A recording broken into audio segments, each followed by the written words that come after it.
hí droflíonn cearta go dtí rá.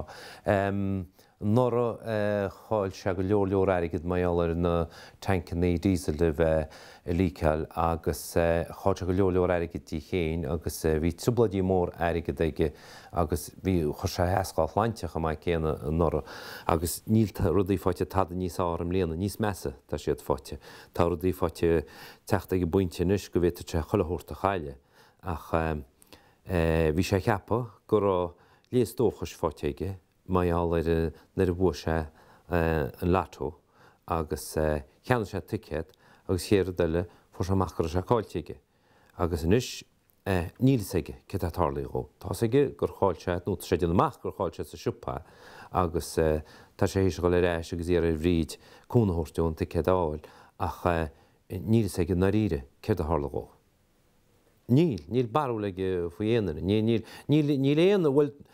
sé dechar rá fós ach níl tá sé ceappa gur béhéine cháileach, tá sé beagnach cínte gur sa siúpa a cháil sé ach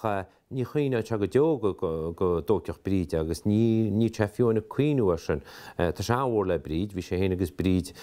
go leach le chéile ar fepí agus ní chuoine te gonneach sí léide go rudaid agus nílas aige cinna febannaí tá ag bríd. Cé go nnéarann sí leis ag pointí cinint ní mém lein cínte go méidir gúil febanna airige deice ach níchann sé dóstó le chéile agus duine míal Rostansteini agus gáimeach aige bhfuil sin scéala ar fad chas tean leigin ára mé cheappa bheitcha blachceart cáilte agus bheh sé gortaí go nniuach sí a léide go rud leis. Bhil min duine be Rosnarún sanna sásta go deonú, min duine be sa síl sanna sásta go deon, í léide go rud anstóíach go bhí agus go réiltíín. Tá mé heb go mé síl maithacha, bé mar bheith le déagóirí bé suas agus síoach stóí agus